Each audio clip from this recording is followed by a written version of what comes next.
breaking news on WFLA Now. Here's JV Buno.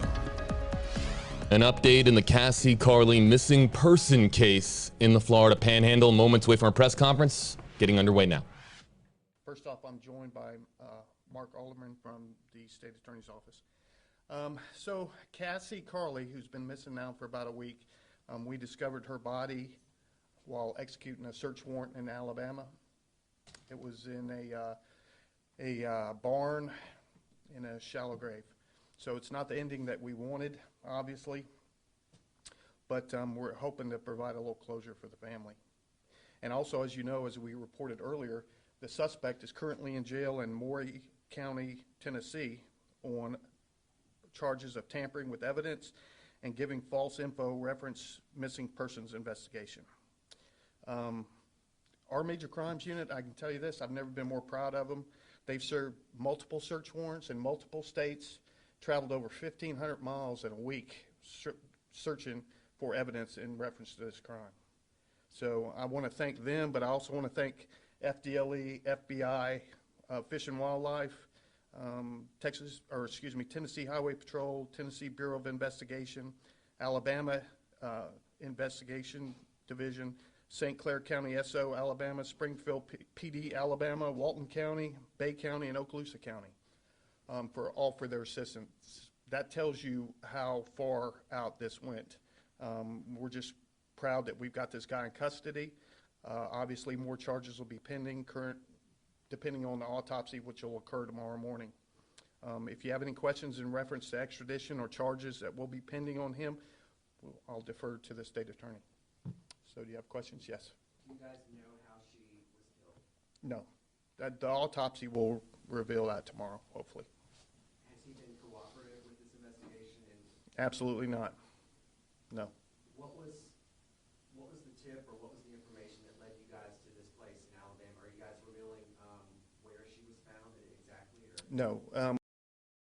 How we found that location either right now. You got to remember it's an ongoing investigation. So we can just tell you that we had information that led us to that place. We got a search warrant and we discovered the body. I'm sorry, you may have said, but her body was found overnight or this morning? Or? It was found yesterday evening. Is the shed connected at all to Mr. Spanavero? It is in a roundabout way, but we can't get into that either. But he does have a connection to the property. Are you able to say if the body was found like out in the open or covered or anything like that? No, a shallow grave.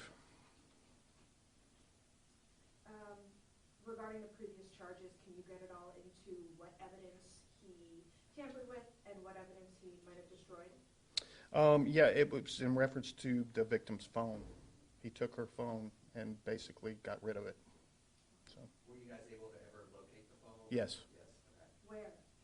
Where? We're not going to go into that one. And how did he lie to investigators? What did he lie about?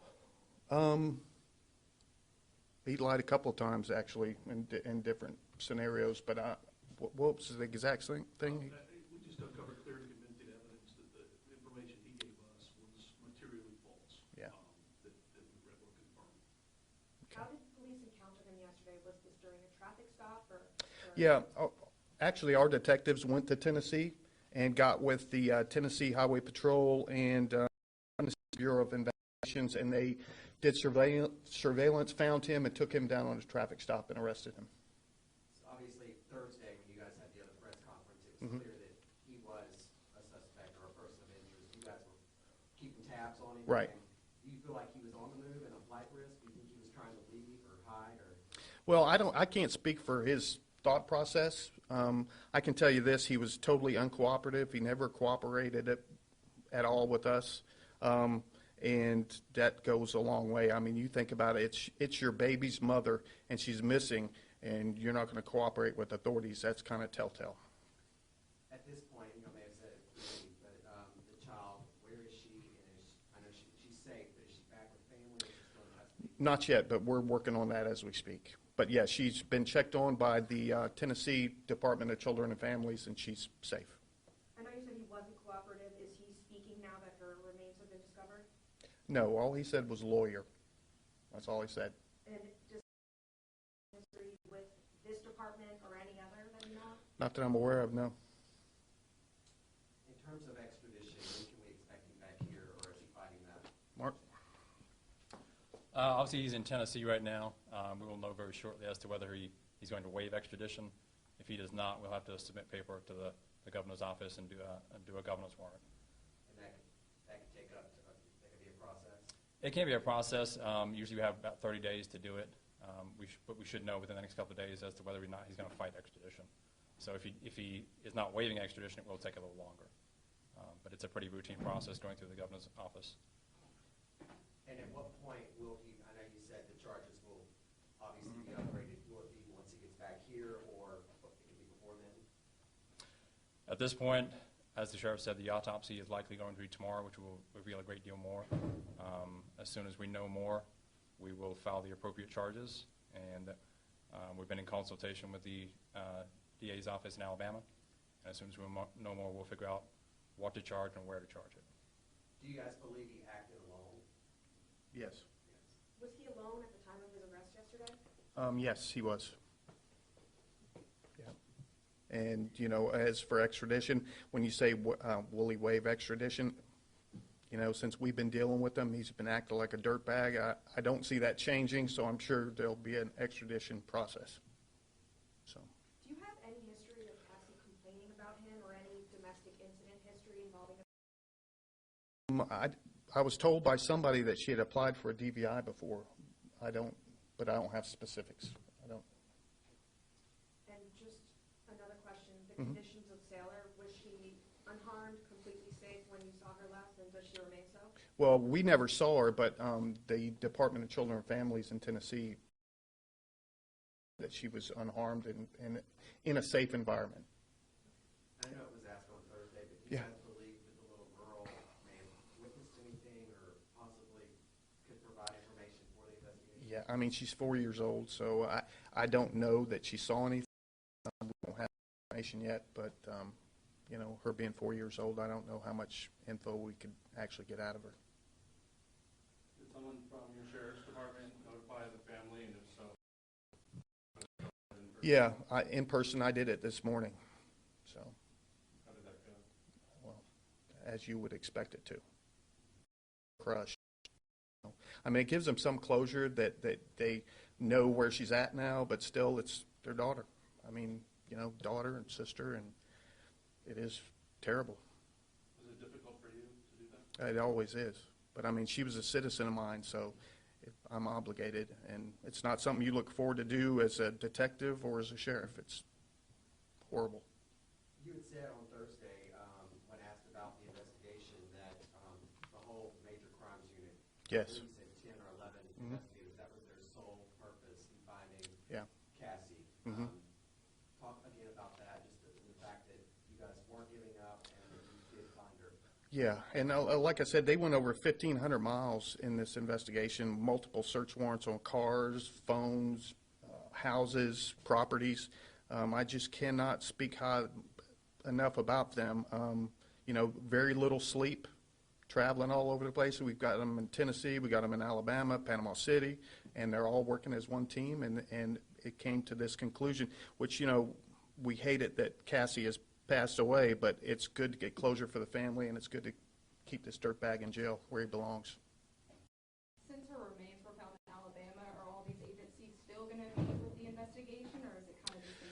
Well, yeah, they're still helping us, and they've been a great help. Like, you know, up in Tennessee where the truck is, they're taking care of forensics up there, and they're helping us with that. And of course, the FBI and FDLE are great at offering their services as well. So it's kind of a team effort here. But we have definitely got a great case, and I think once the autopsy's done and you see the charges filed, you'll understand. But I think we have a great case, and I think he's either going to spend the rest of his life in prison or he's going to get the needle. So hopefully the needle. But So you Yeah. said we're not able to know exactly where the child is. It's with DCF, or she is with DCF. no, she's not with DCF. She's with the family right now. But they've checked the family and they checked the location, and she is safe. And sorry, another question coming in. Do you expect she'll be charged with murder? Well, and I'm not going to speak for the state attorney, they're the only ones that can charge somebody with murder, but after looking at what I've seen evidence-wise, I think it's, yeah, definitely. Tomorrow, you guys think you'll have a cause of death? Yeah, the autopsy's done tomorrow. It's going to be done up in Alabama, I think Huntsville, Alabama, and once we get the results, that will be immediately forwarded to the state attorney's office, and we'll do what we need to do. Now, I'm sorry to be redundant, but No. just to absolutely confirm, this Sure. body has been confirmed as being Cassie's. Well, and when I say that, confirmed, it's been confirmed by a tattoo. Okay, so it's not like dental records or fingerprints or anything, but it's a very, very, you know, it's a tattoo in a place that normally you don't have a tattoo, and the type of tattoo has led us to believe that this is definitely her. That and the property coinciding with, you know, the suspect, it kind of all came together. The family haven't identified her yet, or have they? No, the family didn't identify her. Detectives on scene identified her via the tattoo and the information the family gave us. So that's how she got identified. This is a pretty unusual situation, it being in them doing the custody exchange in a public place. Do you have any recommendations for other family members to do the same or to go to a different location? Yeah, well, no, public place is always good, but, you know, time of day matters as well. If it's dark, if they're parked in a secluded part of a parking lot or something. And when I say do your exchange in public, I'm thinking, you know, 4 o'clock in the afternoon in a Walmart parking lot, broad daylight, that kind of thing. That's what we mean when we say in public. So it's just, if you exchange kids, I would say broad daylight, a big parking lot, lots of people, that's public. Yes. You said on Thursday that you guys were looking over surveillance video. Some of it was good, some of it was bad, Yeah. dark, whatever. What has that been able to produce for the investigation? Are you guys still calling over that, or? We are, and there's other things that keep coming in. We get tips all the time about, hey, he was in this store or he was here, so now we have to go there and review video footage, and so it's ongoing. Just because he's in jail, it's not over until he goes to prison. Then it's over. So we're still doing a lot of investigating. Anything else? Thank you all for coming. We appreciate it.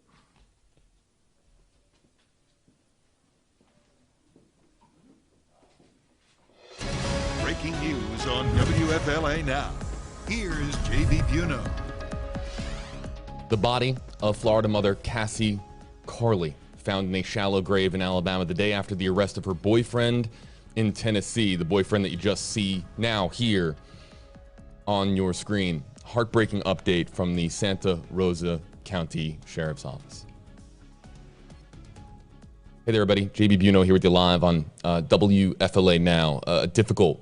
You can hear it in the voice of Sheriff Bob Johnson there at the Santa Rosa County Sheriff's Office. It is difficult every time that they announce an update such as this, and it's also difficult for us here as well, with all of the contact, of course, that we have had in covering this story, reaching out to people, trying to gather information about Cassie Carli and the person that she was in life rather than the person that she now is in death. Her body being found in a barn in a shallow grave in Alabama. That is the same place, of course, that we were talking about earlier this week, where the ex-boyfriend, that being Marcus Spanavello, was located in Alabama, in Birmingham, before he was arrested yesterday. The arrest being announced, of course, as we had it on WFLA.com, the WFLA app, the arrest on multiple charges. We're going to be breaking down everything that we know with this story. Want to let you know we're going to focus on Cassie Carli here for a moment.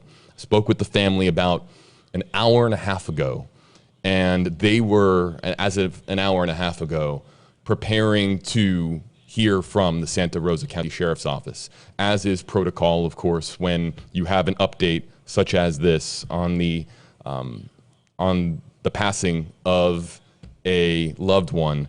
They are, of course, the investigators on the case, and usually it is the sheriff or a police chief will have that conversation with the family to let them know in advance of the press conference where they announce the update that we now have. So I spoke to the family an hour and a half ago. They were bracing for that update. They did not know at the time what that update was going to be. But Cassie Carli found in a shallow grave in a barn in Alabama yesterday evening. The press conference here, 2 o'clock Central Time, 3 o'clock Eastern, now this Sunday, April 3rd, to confirm that it is her, and the identifying characteristic being a tattoo that they were able to, because of unique placement and the style of that tattoo, they were able to confirm the identity of that body. And that is a 37-year-old mother who went missing just a week ago, not even a week ago, would be a week ago tonight, this being now Sunday, when she went to pick up her daughter, her 4-year-old daughter, in Navarre Beach, just down the street from her ex-boyfriend, who was returning her after spending the weekend with the ex-boyfriend, of course, who was also the father of the 4-year-old girl. Let's talk about the 4-year-old girl for a second. Again, in my conversations with the family, a lot of focus, of course, on the safety of that 4-year-old girl. That 4-year-old girl right now, without a mother now. And the family's number one concern right now is getting her back safe and sound to Florida, to Cassie Carli's family, to Rayanne, Cassie Carli's sister, and to the rest of the Carli family, her brother Anthony, just so that she can be loved and embraced by family members in the Florida Panhandle. And as of right now, I've been told that she is in Tennessee, and they are working as diligently as possible to get her back to Florida so that she can be reunited with the Carli family. JB here with you live on WFLA Now. Difficult to talk about yet another situation that comes back to we have now the ex-boyfriend who has been arrested on 3 charges. And again, if you missed the news yesterday, if you missed the news on Saturday, the charges were he was arrested in Tennessee on charges of tampering with evidence, giving false information concerning a missing persons investigation, and destruction of evidence. So destroying and tampering evidence. And you also heard there from the sheriff as well, there were things that didn't add up. Investigators are, of course, just so well trained when it comes to asking the appropriate questions when it comes to a missing persons case and trying to detect if there's any inconsistencies. And based on what we have from Sheriff Johnson, there were enough inconsistencies that didn't add up for investigators to rule him out in the disappearance of Cassie Carli. So now we have Spanavello arrested in Tennessee, awaiting extradition back to Florida. The words of Sheriff Johnson saying wanting to see him spend the rest of his life in jail or the needle, and he would prefer the needle, of course, referring to the death penalty, which we do have in the state of Florida. Now, innocent until proven guilty, we have to. It's our, of course, it comes down to our journalistic integrity to always point out to you that that Spanavello is arrested on 3 charges, and not yet is he being charged with murder. That's up to, of course, the district attorney, the district attorney's office, and the Santa Rosa County representatives who are going to be prosecuting this case. And of course, the extradition process has to be carried out. Charges will have to be filed, but they, of course, Sheriff Johnson, confident, you can hear in his voice there, that this will escalate to murder charges. Again, you have to be able to put together a case. You have to be able to put this all together. But at this time, I have to report and I have to tell you that Marcus Spanavello, while he is charged with tampering with evidence, giving false information concerning a missing persons investigation, and destruction of evidence, he has not yet been charged in the death of 37-year-old mother Cassie Carli, though, of course, we will be following this story in the days ahead. Monday is going to be the autopsy. This will determine cause of death. This will, or in all, we anticipate, of course, the medical examiner's office being able to determine cause of death in this case. And after that, of course, gathering of evidence that they can use to prosecute from that point forward in the death of the 37-year-old mother from Florida.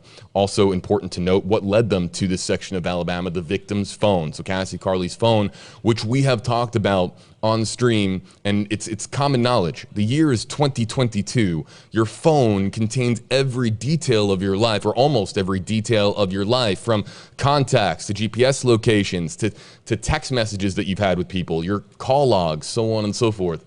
So finding and tracking that phone and being able to use that in the investigative process was key to discovering the body of Cassie Carli in a shallow grave in Alabama. We'd like to pass along of course, our condolences here to the Carli family. I would personally like to pass along my condolences to the Carli family. Again, speaking with them, all they were trying to do is gather as many, including this morning, right here in this video, gather as many people as possible in the Panhandle to look in water, to look in brush, to look in, in sandy, beachy areas. They're looking everywhere that they could as of this morning to find Cassie Carli, and the search efforts have been exhausting. They've been doing it pretty much every day since she was reported missing by Cassie Carli's father this past Monday. It's just a heartbreaking update, and so just passing along our prayers and our most sincere condolences to the Carli family, as now, again, in speaking with them maybe a little bit less than 2 hours ago, their number one concern is getting the 4-year-old daughter of Cassie back safe with their family so that she can get the care that she needs. No one in this world deserves to lose their mother at such an unbelievably young age. Again, Cassie Carli's daughter, 4 years old, located in Tennessee. We're going to get to some comments and questions as we do on WFLA Now. This is what separates us from doing this on television. Doing this on live streaming, we can answer questions about the stories that we cover. And we can also give you a voice wherever you're watching from. And we do have, especially on YouTube, I know that we do have an international audience watching. So there are people around the world that want their voices to be heard, that want the Carli family to know that they have love and support. As I've been looking here at the comment section, I'm going to bring up the comments full screen. I've just been seeing countless prayer emojis, heart emojis, and people sending the very best to the Carli family in this incredibly difficult time. And after healing, of course, occurs, and the healing processes can be extraordinarily long, and especially when you're talking about somebody who was so young, so beloved in her community, and who had so much life left to live and so much to offer her 4-year-old daughter. The healing process is going to take time, but this will eventually turn into justice. And how do we get justice for Cassie Carli? And it of course now comes down to the investigators with the Santa Rosa County Sheriff's Office in tandem with state investigators, the FBI, and let's not forget, this is now a multi-state, triple state investigation. We've got, of course, Spanavello arrested in Tennessee. In Alabama is where he was initially located, and now where, of course, we have the body found in a shallow grave in a barn in Alabama. The autopsy is going to be conducted in the Huntsville area, and of course, her being missing out of Florida, and this investigation being led by the Santa Rosa County Sheriff's Office. This is 3 states that will have to work in tandem in the days, weeks, and even months ahead as far as all the work that now has to be done for justice in this case for the Carli family. And not just the Carli family, but Carli's closest friends and the community that is now in a state of mourning after the news that they just learned in the last few minutes. All right, so let's get to some of the comments coming in out of the Facebook Live and YouTube Live and Twitter comment sections. JB Buno here with you live on WFLA Now. Let me just please explain how this works for our newcomers, and then we'll try to get as many comments on screen as I know that a lot of people have been with us here before, but I have to explain this. It's my job to explain this to people. If you use hashtag HeyJB, we can animate your comment on screen with your name and your comment, and we can read it aloud for our viewers watching where they are on various platforms. But if you don't want your comment to be featured, if that makes you uncomfortable in any way, just don't use the hashtag, and we won't put your comment up on screen, and we'll try to pluck as many as we can out of the Facebook Live comment section, YouTube Live comment section, as well as on Twitter as well. If they use, it's just me, so it's the hashtag HeyJB, and I'll start looking for those now. So let's just kind of get this loaded up. And again, if you want to send prayers, if you have a question about the case itself and where this now goes, or if you missed the press conference and you have a question, let's get to this one first. And it comes from Dana Manning, hashtag HeyJB. Will they now finally give the daughter to her mom's family? And Dawn Rees, hashtag HeyJB, thoughts and prayers from the UK. Do you have any idea how long it will take to bring Sailor back to Cassie's family? Yes, Sailor, the name of the 4-year-old daughter of Cassie Carli and the sole person arrested in this case, that being Marcus Spanavello. Really quickly on Spanavello, many comments have been made online. I've been receiving messages about this mugshot. Some people online will look at a mugshot, ascertain what they are seeing in that mugshot. I have received comments about an individual who I've seen comments from ranging far and wide, from this being an extremely angry looking face to somebody texted me when this mugshot originally came out yesterday saying that this some very cold eyes from Marcus Spanavello. There are other pictures that have surfaced from him online as this story has now really made its way around the internet. Other photos of Marcus Spanavello smiling in life, but this one being the mugshot for his arrest on 3 charges in Tennessee. It's pretty obvious he does not look like a happy individual in this particular picture. Let's get to some of the other comments that are coming back in. And I'll load up as many comments as possible. I'll get to your comment, Shelly. Just give me a moment. I'm going to load up as many as I can. This, Carrie, your question, we're going to get to that one as well. And a lot of these questions are very, they're spot on with some of the questions of where this now goes in the hours and days ahead.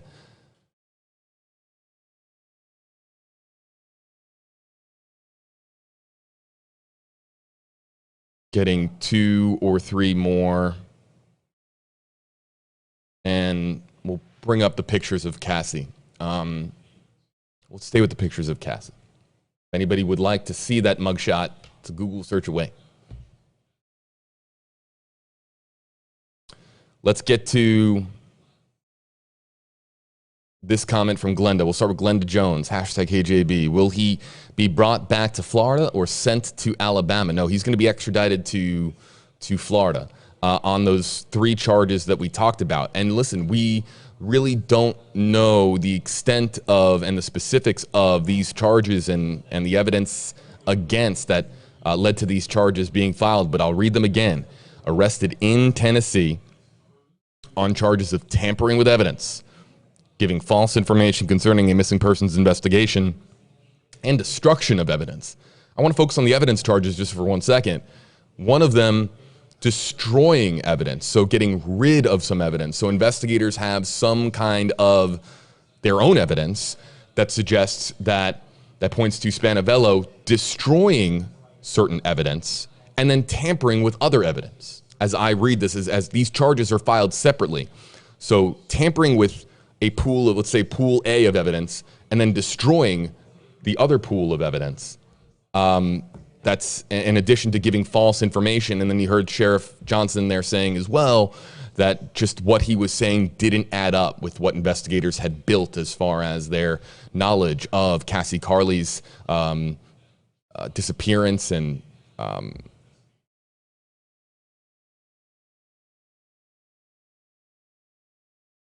I'm just getting a text message here, folks. Okay, yeah. I just have to respond to this real quick.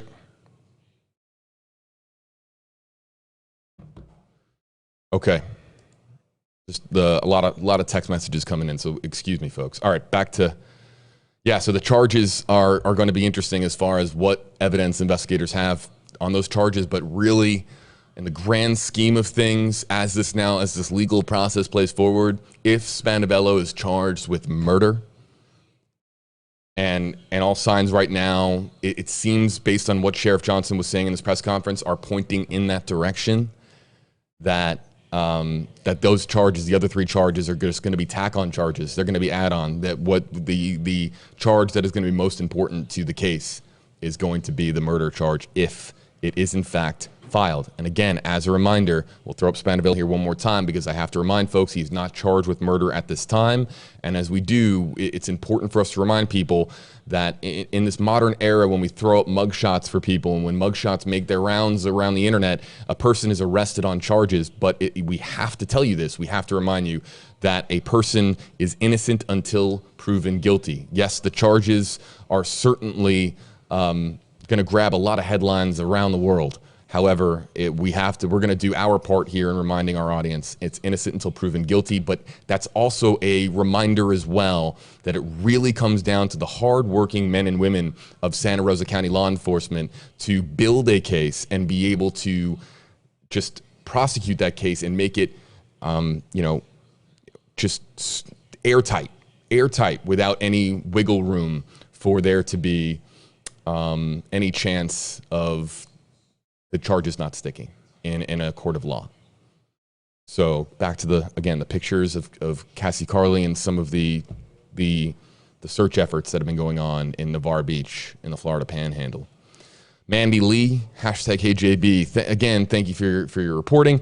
As always, hashtag justice for Cassie. Will this hashtag now take off?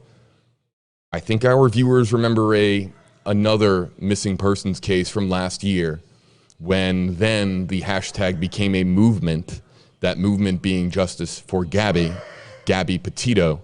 And now, of course, this is the first time I'm seeing the justice for Cassie hashtag, though I am sure that it is elsewhere already on social media.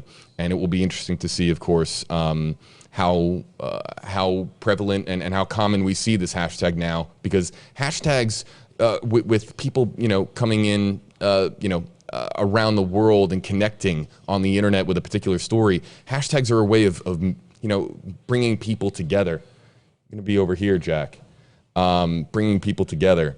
I'm going to bring in Jack Royer. He's of course, a reporter here, actually one of our newest reporters at WFLA News Channel 8. Let's see if we can bring in Jack.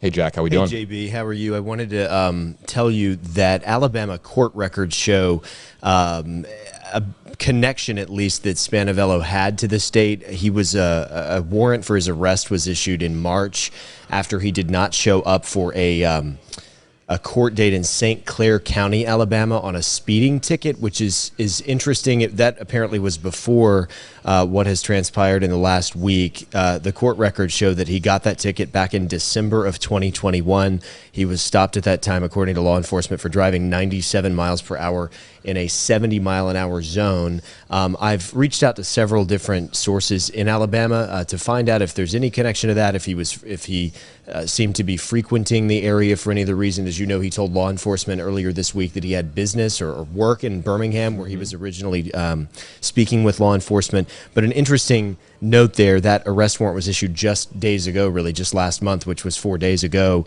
would have been March. St. Clair County is just to the east of Birmingham, and Jefferson County, which is the largest county in the state. In fact, let me take this phone call real quick. I think I might have some more info for you shortly. Yeah, come back. Jack Royer, folks, are one of our new reporters at WFLA News Channel 8. Where's he coming from? Birmingham, Alabama. He just got here in the last couple of weeks. I used to live in Alabama, so Jack and I know each other well. We're really grateful to have him on the WFLA News Channel 8 team here in Tampa, Florida. I want to get back to, and apologies, I did not respond fully to this. Do you have any idea how long it will take to bring Sailor, the 4-year-old daughter, back to Cassie's family? I brought up this question and I failed to answer it. My apologies to our audience. I have not heard. As soon as possible. And I think now, I think that there's going to be a multi-state sort of recognition to a simple human, a fact that revolves around just human decency. And this is a 4-year-old girl. We don't know if she's ever been in the state of Tennessee before. We don't know who's looking out for her. And think of what the last 6 days have been like for her. And being away from her mother as long as she's been, and being taken from place to place. She was in Birmingham, Alabama. Now she's in Tennessee. And we don't know yet if what a 4-year-old girl is now going to be asking, where is mommy? And that's going to be an extraordinary, and probably has been calling for her mom for days, wanting to be reunited with her mother. And for a 4-year-old girl to be told that that can never happen again is going to be an excruciating thing. And I think that with people in multiple states now, there's going to be this united cause to get her back to Florida as soon as humanly possible, whether it's a detective with the Santa Rosa County Sheriff's Office driving her back as quickly as possible, whether a member of the family, whether or not somebody, I know the GoFundMe account has been launched. I think I tweeted out some details about if there's a way that they can get her on a flight to get her back to, I guess Pensacola would be the nearest airport, just to get her back to Navarre Beach, to where the family is located, as soon as possible. There's a process now for healing that has to occur with the Carli family, and it really can't happen without Cassie Carli's 4-year-old daughter. So everything that I have heard in the conversations that I have had in the last couple of hours, everything that I have heard is about getting her back to Navarre Beach as soon as possible. Do we have any idea when that's going to be? Family didn't know. When I talked to them an hour and a half ago, the family didn't know. They couldn't say. They were hopeful soon, but soon is relative. So I don't have an answer for you, unfortunately. But I just know that that's what the family is striving towards right now. A strong-worded comment from Shelley.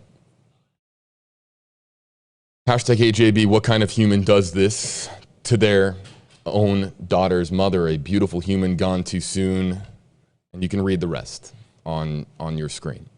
I think there's a lot of folks out there that feel tremendous pain and loss in relation to what the Carli family is going through right now. Let's bring back in Jack. Jack, one more time. What are you finding out at this hour? Well, some breaking news here, some more details on exactly where she was found. I just talked to the St. Clair County, Alabama coroner. This is something where we can release? This is something that we can put out? This is something that was told to me by the coroner who is responsible for that county. Obviously, he only speaks for his jurisdiction. Yep. He is responsible for death investigations, obviously, in St. Clair County, Alabama. So everything that I'm about to tell you is from Coroner Dennis Russell, who just spoke to me on the phone and has spoken to our reporters at our affiliate in Birmingham many times. The coroner in St. Clair County tells me that the body, this is important to note, when a body is found, they try to get positive identification, meaning absolute certainty that this is the body. The coroner told me that the body that was found has a tattoo on the right foot that matches that description. They announced that during the press conference. No, well, we didn't know it was the right foot. They just said a unique body part, so that's new. Yep. So that's new. This was off of Highway 11 in Springville, Alabama, which is in St. Clair County. They obviously do not know the cause of death yet. The coroner there telling me that her body will be has been sent, I believe, to Huntsville, Alabama, to the Department of Forensic Sciences there. They hope to do an autopsy tomorrow. This was apparently a barn and a stall at a residence connected to Mr. Spanavello. And I know we all want to be very careful in how we piece things together here. As JB has noted several times, he has only been charged with what he has been charged with at this point. There is no murder charge. There is nothing of that nature. And I'm only telling you what I've learned from the person who is in many ways at the center of this investigation in Alabama right now. So this was a residence he was living at. It's unclear if he owned it or if he had been renting it. That is perhaps not even germane at this point. Sheriff's Department people were called there or had ended up there somehow, were walking through this barn and saw dirt that was out of place. They began to look there, discovered signs of a body. At that point, the State Bureau of Investigation was called in. They are typically the lead agency in Alabama when something like this occurs. That's when they were able to do those things, to identify specific markers that indicated it was the body of Cassie Carli. So that's from the coroner in St. Clair County. She was found in a stall in a barn there at a residence connected to Mr. Spanavello. Important once again to state that we are just giving you the information as we get it. This again, Springville, Alabama, off of Highway 11 in St. Clair County, and they hope to have an autopsy performed tomorrow, as I noted, JB. Yeah, I've been doing a little work here as far as records to find if there's any properties in Springville, and there's a couple of different, avenues that we can go down, pun not intended. There's a couple of different avenues that we can go down to find if, but it's interesting. So I spoke to the family about how this was evolving state to state, Jack, and I said, wow, first we have Spanavello and the 4-year-old daughter located in Birmingham, Alabama. Then we get the news yesterday that he's in Tennessee. Clearly, Spanavello moving from state to state to state. And I asked the family, and I said, do we know if he has any secondary properties or if there's anything in his name in Alabama or in Tennessee? These seem like, Alabama. You and I both know that Alabama and Florida, very, very much connected. Yes. People will frequently go between the two states. But Tennessee, now we're getting a little bit more, of course, north. And I'm trying to, of course, piece together why Tennessee. And the family, shared some thoughts with me. But I asked them, I said, is there any, has he ever been there for work? I asked, is there any obvious connection to Tennessee, for property reasons? And they didn't know of anything outside of his, residence on the Panhandle, which, again, in the Panama City Beach area. And, of course, we keep hearing about the trailer that he has behind his vehicle as well. But so this is new information. Springville, and I have it here on a map. It's in, as Jack has been noting, St. Clair County. That's northeast of Birmingham, where he was on middle of the week, last week. He was there, he said, for work, and he was there with the 4-year-old daughter, the daughter that he shares with now deceased 37-year-old mother, Cassie Carli.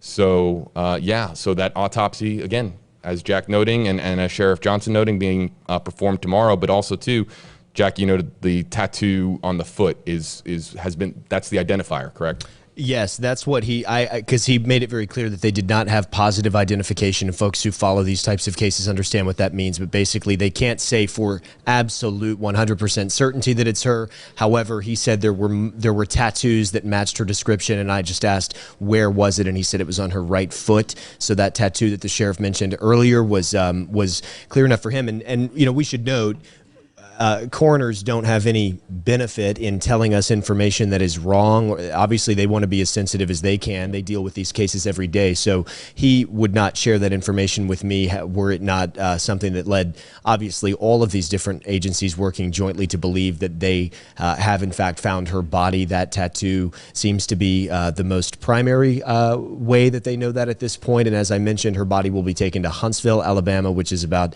an hour and a half north up I-65.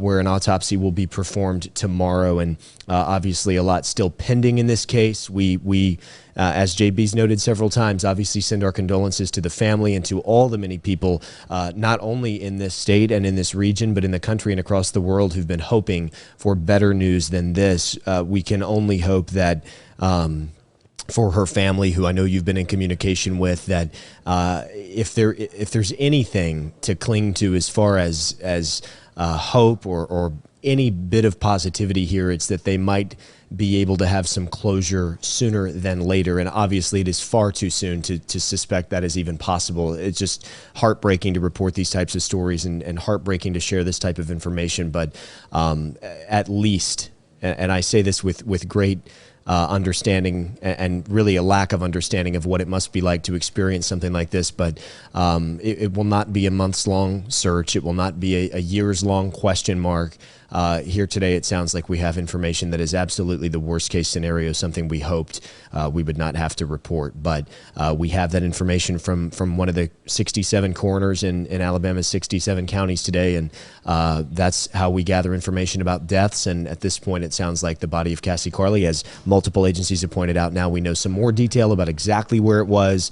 And the interesting thing to note here, I think, is that the coroner was willing to tell me that this was a property connected to Mr. Spanavello. And as I noted, he was not able to say for certain if it was a home he owned or rented, and it sounds like he's been moving around a decent amount. But as was reported just days ago, that speeding ticket in St. Clair County. So he had a connection there. So it sounds like this might have been a residence he spent a lot of time at. And as you noted, it was a barn, a stall.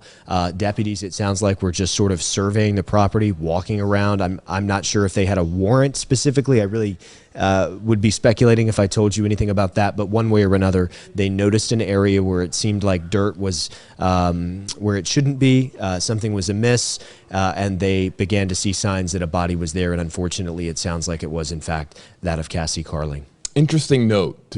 I want to go back to the phone for a second. The phone that was used in the investigation to help investigators to this location in St. Clair County, Alabama, as we're talking about here live on WFLA Now, just some new information that is coming in. Let's not forget our Friday live stream. The Carli family is supremely, highly confident that the final text messages that came from her phone were not sent by Cassie, that they just know that that's not something that she would say. It wasn't written in the style. Everybody has a certain way of texting, and if you text somebody enough, Jack, you and I know, you text somebody enough, you're going to know how they text. Yeah, you're going to know about them. How they write and emojis and acronyms and so on and so forth. You get a better understanding of how somebody texts you. And they read the text messages and they knew pretty much right away that this wasn't the way that Cassie wrote, nor was it a situation that she would put herself in, because it said something to the effect of, and I have them on my Twitter page, it said something to the effect of that her car had broken down, that she was having car troubles. Here it is. I'll read it word for word. These are the final text messages from Cassie's phone. It says, "I'm sorry. Car was acting up and I broke my phone. Marcus is working on it. I will stay at his place tonight. He is paying me money to do some stuff around his house." And then the father, these are the text messages now to Cassie's father, who responds, "Are you in Panama City Beach?" The person responding goes, "No, the screen is jumping all over the place. Let me see if he can get this fixed and I'll call you."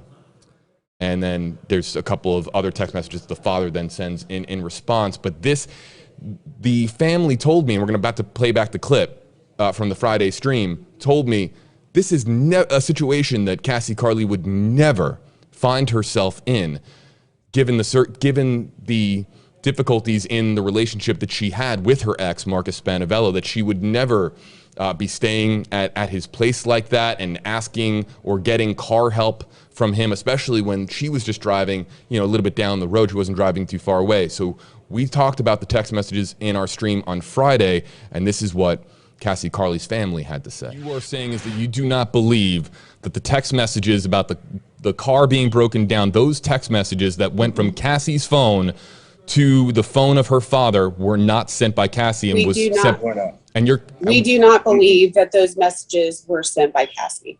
and who do you believe sent them? Marcus. Marcus. She's been The last telling person me, to see her alive. she's been telling me for the last 2 years that this dude has been threatening her. He's pulled a gun out. She's worried. She's never wanted me to come around. And she's always said, if something happens to me, it's him. And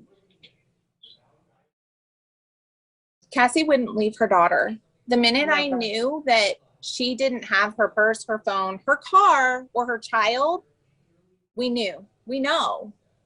We're just praying that he makes a good decision and we can find her. I'm going to throw up some pictures here because our commenters are asking for more pictures of Cassie so that we can spread the word and show this image and get this image out to as many places as possible. You'll also see some videos sent to us by the folks that are joining us via Zoom of the search efforts that are currently underway. Let me ask you this. A lot of questions, of course, being asked about Sailor, the 4-year-old daughter of Cassie and Marcus.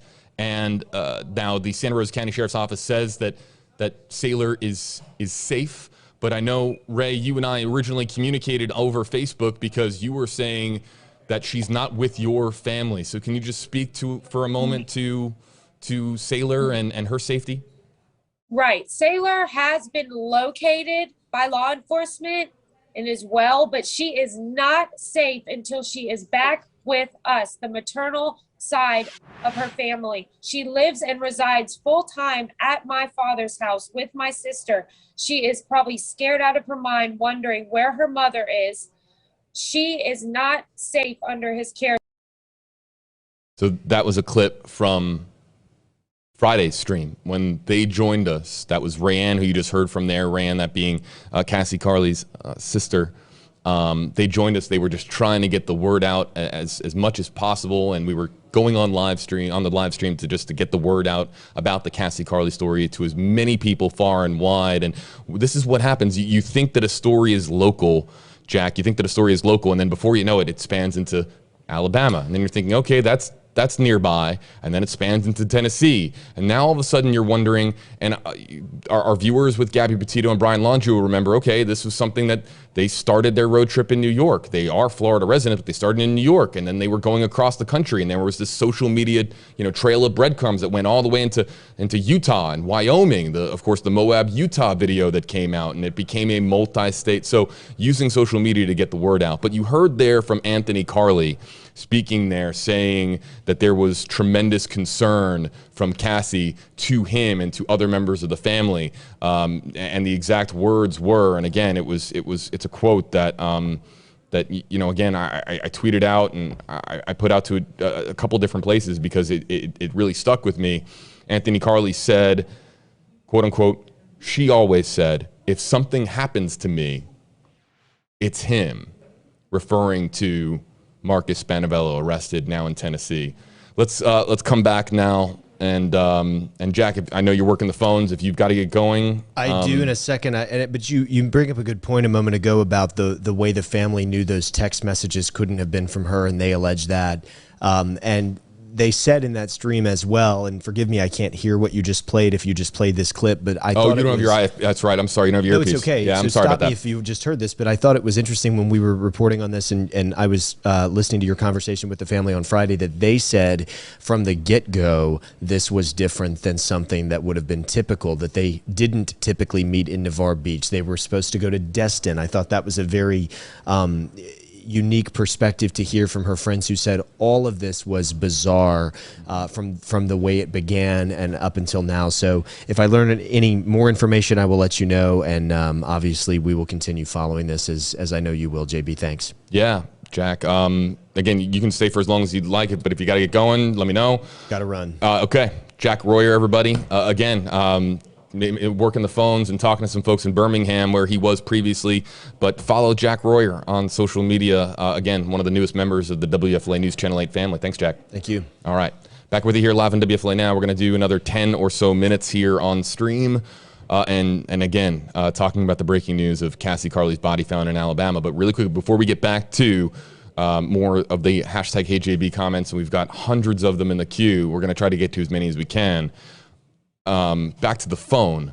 If the phone is not with Cassie Carli, but they are able to use the phone as for tracking, and they're able to find the phone in central Alabama, they're able to, of course, use that to get to where we are now with this investigation. Again, the body of Cassie Carli being found in a barn in a shallow grave, as we now know, as we now understand from Jack Royer's reporting, that that's coming from St. Clair County, Alabama, northeast of Birmingham, where, of course, Marcus Spanavello was located earlier in the week with his and Cassie Carli's 4-year-old daughter. All right, back to a couple of the comments that are coming in. Let's get to Carrie Loper, hashtag HeyJB. Did they know when Cassie was murdered? This is going to be part of the investigation, and the cause of death and the time of death are going to be key, because they have to piece together a timeline of events, and they have to piece together who is responsible for those events. And all of that is going to now be carried out, and has, of course, the investigation, we're currently in it. It doesn't begin tomorrow, but a big key moment in the investigation occurs tomorrow with the autopsy being performed. And the autopsy is going to tell a story to the coroner, a story to the medical examiners that are working with, of course, the remains of Cassie Carli in Huntsville, Alabama. And interesting, so I'm not sure why, really quickly, why Huntsville. It might be, there's a couple of different reasons. There might be better, it could be for facility reasons. There could be a variety of different reasons why Huntsville. That's north. That's taking Cassie Carli now. Her remains actually in a north direction. I'm sure that there is a reason why Huntsville is the selected location for the autopsy to be performed, but I do not know what the reason is this time. Peggy Hackler asking, #HeyJB, when was her family informed? I know that it was sometime between 12:30 Central and 2 o'clock Central, because I spoke to the family about an hour and a half before the press conference, hour, 35 minutes or so, and they had yet to be informed. They said that they were about to receive new information from the sheriff's office, and that they were, I heard it in their voice. I spoke to Rayanne on the phone. I heard it in her voice. They were bracing for news. They did not know what the news was going to be, but they were bracing for it. And it turned out to be news that they did find the remains of the 37-year-old mother from Florida. Again, Cassie Carli. I won't say this word, but Kaylin wants to have her voice heard. So Kaylin, #HeyJB, thinks that the sheriff described him perfectly. I'm just going to say this. I've covered news in a lot of different states. Sheriffs in Florida aren't shy. We have a couple of sheriffs in our area that know how to speak when they are announcing to the world an arrest of an individual or the culmination of an operation that their law enforcement agency has been working on. And the sheriffs in the state are not shy as far as sharing their feelings. And I think that this was a moment, as Kaylin describes here on your screen, a moment that Sheriff Johnson, he was even as forthcoming to say that the quote was something to the effect of wanting to see him spend the rest of his life in jail or the needle, and he would prefer the needle, referring to the death penalty. Let's get to, we now know this, Linda. This comment came in right before Jack hopped on. #HeyJB, what part of Alabama was her body found? That being, as the coroner confirmed to WFLA, St. Clair County in the area of Springville, Alabama. And we might find out more in the hours and days ahead about the Alabama connection and why Tennessee. You know, Tennessee, again, interesting. Now, some commenters have been noting he's heading north. And I think that I think that there's this just overall assumption that if you are traveling in that direction, you're going as far north as you can in this country before you cross into another country, and that country being Canada. I've seen that in the comment section as far as why he might have been in Tennessee, because you're moving from the Gulf Coast up into Alabama and then into Tennessee. But we have no reason to believe at this time that he was attempting to flee into another country. There could be reasons why he was traveling in that direction or why he was in Tennessee when he was located by law enforcement. But this is what I do. I pay attention to what you're saying online, and I'm trying to tell you what's true, what's not true, what's fact, what's fiction, or what's in a gray area of what we just don't really understand at this time with where we are in a particular story or a particular investigation. All right, a couple more comments before we have to get going. I'm gonna do a couple more on Facebook, then we're gonna go over to YouTube and get as many comments coming in from YouTube as well. We're live across multiple platforms as we do on WFLA Now. Dana, yeah, I think we answered this about how long it'll get for the 4-year-old daughter to get home. We're hopeful sooner rather than later. Luna, do we know if somebody was with him the day that she went missing? As we understand it, that everything that we've been able to piece together on this story, Cassie Carli tells her father that she's going to leave to go pick up her 4-year-old daughter in a different area. They were meeting a little bit in a different spot. They were normally meeting in the Destin area, but they were meeting in Navarre Beach. Cassie Carli leaves her home to meet her ex, Marcus Spanavello, at a parking lot in the area of Juana's Pagodas, across the causeway, the Navarre Beach Causeway, in Navarre Beach, in the Florida Panhandle. And we do know that they make contact but what happens in the aftermath of that contact is unknown. So could anybody have been with Marcus Spanavello? That's really unclear at this time. We know that this was a relatively routine custody exchange that would occur on Sunday night. Marcus Spanavello had custody of the 4-year-old daughter and has rights to custody, custodial rights, every other weekend. So Saturdays and Sundays, every other weekend. And so it was relatively normal for him to be returning the 4-year-old daughter to Cassie's care on a Sunday night, and for them to meet somewhere in the middle point. It was usually in the middle point, like somewhere, I believe, in Destin, because that's sort of, it's roughly the halfway point between Navarre, give or take, halfway point between Navarre and Panama City Beach. But he was saying that he was going to go a little bit extra this time. We don't know, again, we don't know the reason why. Why did he go farther this time, go beyond Destin to take the 4-year-old daughter all the way to Navarre, really right in the same town as Cassie Carli resides or resided? And that also too could fit into this story. We do not know at this time, but we hope to find out. A couple more comments before we got to get going, folks.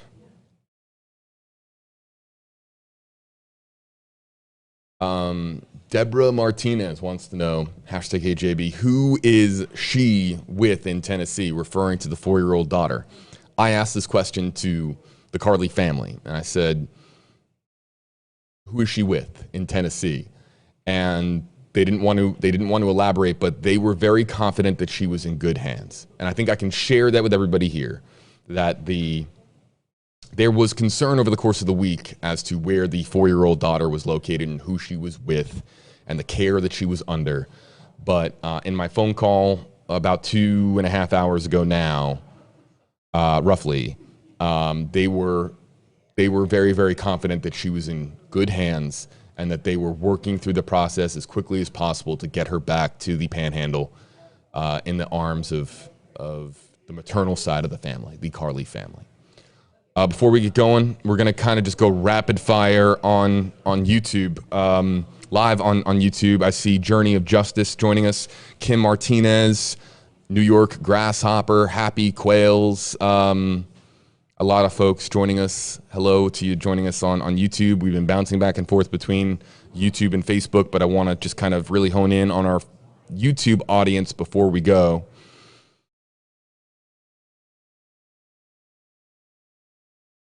You know, Feral Cats on YouTube says, #HeyJB, these meetups with exes need to be done in safer places. And as I understand it, this was and I think that folks in Navarre Beach can speak to this better, and I've heard differing opinions about the parking lot. It was they were meeting at 7 o'clock. It was just as the sun was setting in the parking lot in the area of a couple of restaurants right there over the causeway. So it's a relatively public place, but it's also, it's a parking lot. Now, could they have met, and as I understand it, the parking lot is not directly in front of the restaurant. It's kind of adjacent near to the to the restaurant. So the parking lot isn't like you're not sitting out there on the front porch of this restaurant sipping a margarita and seeing, this custody exchange occur is what I'm saying. The parking lot isn't in the direct vicinity of it, but that it was I've heard differing opinions about how public of a place that it was, but the commenter here suggesting that there needs to be, when it comes to custody exchanges, and ones that just that they need to be done in public, safe places. And I think that there have been other people that have been calling for that as well in the coverage that I've been doing on this story. Atharia, #HeyJB, can you do a short update for those who join later? Yeah, the Sheriff's Office announcing, the Santa Rosa County Sheriff's Office in Florida announcing that 37-year-old mother, Cassie Carli, her body was found in a shallow grave in a barn in Alabama. WFLA learning in the aftermath it was in St. Clair County, that's northeast of Birmingham. Cause of death yet to be determined, pending the results of an autopsy to be performed tomorrow.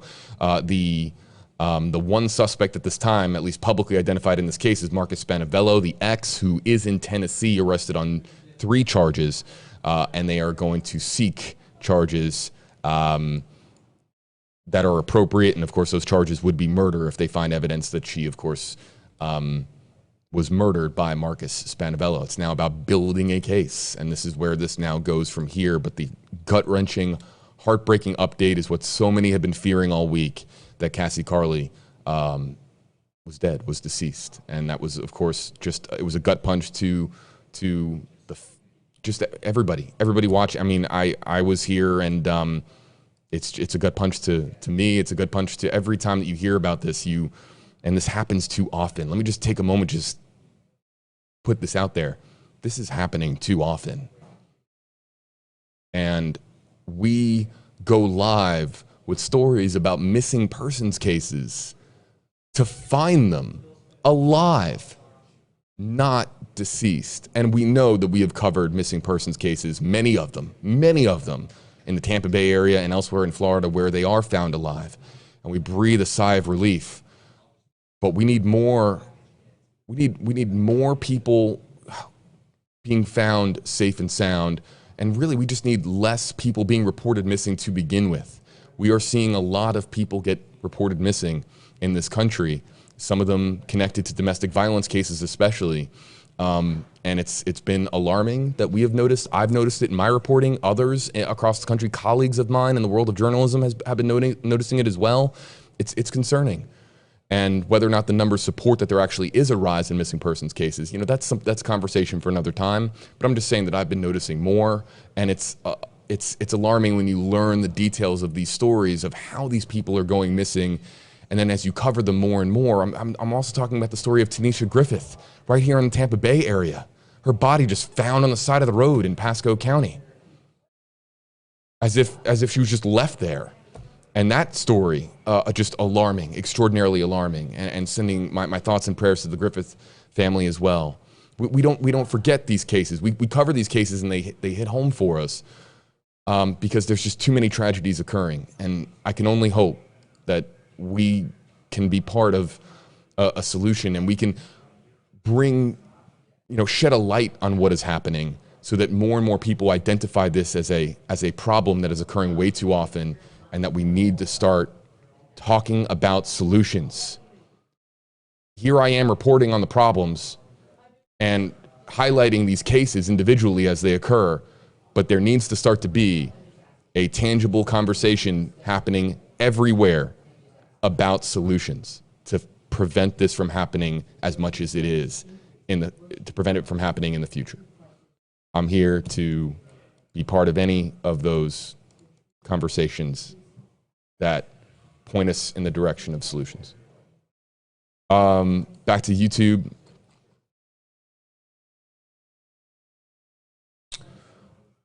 Has Marcus Spanavello's parents spoken out or contacted by law enforcement? Has his car been taken to check for evidence? Whose barn was her body discovered? Best to never exchange alone. All right, let's go through these really quickly. Marcus Spanavello's parents haven't heard a thing. Whether they've been contacted by investigators, yet to be determined, at least as far as public knowledge. Has his car been taken to check for evidence?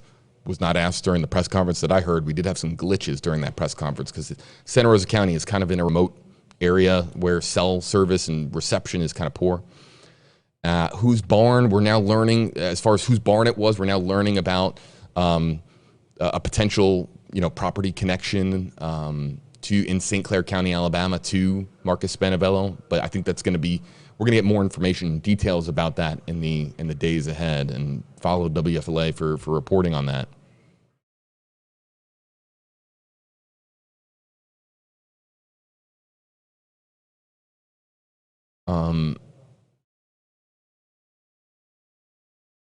Just a lot of comments coming in quickly. Just forgive me, folks. We're going to try to get to one or two more before we wrap up. Yeah, and listen, I just me speaking about missing persons cases. There's also this, social media has really rallied behind missing persons cases, and missing persons cases get shared so much on social media that I understand that there are some folks out there that believe that this has been going on for a long time, and just social media is starting to really hone in on these missing person cases, especially I think that in the aftermath of the disappearance of Gabby Petito, with how, you know, how visible she was on social media, and that there were so many people that followed in on that story. I think that a lot of people are just a little bit more honed in on missing persons cases in the aftermath of course, that story that we covered here quite a bit at WFLA. I understand that, but it's just I've been noticing it for a long time, this uptick in just missing persons cases ending with terrible press conferences like this, and law enforcement officials that you can just hear it in their voice that they are so disappointed that they have to share with the world the death of somebody and not somebody being found alive. It's palpable what we're hearing from these law enforcement officials across the country about what's happening. And so again, just wanted to speak to that for a moment. People asking me, are we going to follow up on this story? Absolutely. We're in Tampa. WFLA is located in Tampa, but on WFLA.com and WFLA app, we cover Florida news. This was the biggest story, or one of the biggest stories this week, across the state of Florida that I noticed on social media. And I got, just inundated with messages, Facebook, Instagram, Twitter, about this story. And so, we started reporting on it, days ago, and we'll continue to report about it in the days to come. Folks, I'm going to get going here on WFLA Now. Really, just a tragic, gut-wrenching update. Cassie Carli, dead at the age of 37. Cause of death to be determined. One suspect in custody. That suspect being Marcus Spanavello, in custody in Tennessee on charges of tampering with evidence, destroying evidence, and giving false information on a missing persons investigation. He is awaiting extradition to the state of Florida, as now the number one focus and priority for the family is getting the 4-year-old daughter back to the Sunshine State, back to the maternal side of the family, back to the Carli family, where she can be embraced with love and support after this little 4-year-old girl has lost her mother. We'll, of course, stay on this story. Here's what I'm going to do. I'm going to post on social media, on my Facebook, Twitter, and Instagram, when I get news that the 4-year-old daughter is reunited with the Carli family. There's so many of you that have been asking for updates on that. I've been getting messages almost on an hourly basis, if not on an hourly basis, about where she is now, where is the 4-year-old girl. Again, the family tells me they are highly confident that she is in good hands, that she is safe, but they still want her back in the VAR as soon as possible. So if I get news that she's even heading back, if she's on a flight or if she's been picked up by family members in Tennessee. She's in Tennessee right now. If I get any news about her being returned or in the process of being returned to Florida, I will share it on my Facebook, Twitter, and Instagram at WFLAJB across all platforms, and we'll continue to report on the story as updates become available. Would like to thank our audience for joining us here, everybody, on WFLA Now. As we do here, of course, we live streaming, we're always featuring your comments and what you have to say in response to the news stories that we cover. And this one, just extraordinarily difficult to cover. Now, of course, we'll see where this goes legally in the days ahead, and how justice takes shape for Cassie Carli. Just reading a couple of comments here before I get going. I see that a lot of folks are sending in prayer emojis and heart emojis for the Carli family. If you want to read the latest on this story, it's on WFLA.com, the WFLA app. You can click on the link in the description of this video. It'll take you over to WFLA.com, the WFLA app, where we have the latest reporting on this story. And again, updates as they become available will be right there on our website and on our app. Folks, have a good rest of your Sunday. And again, sending prayers and condolences to the Carli family. The latest on WFLA.com, the WFLA app.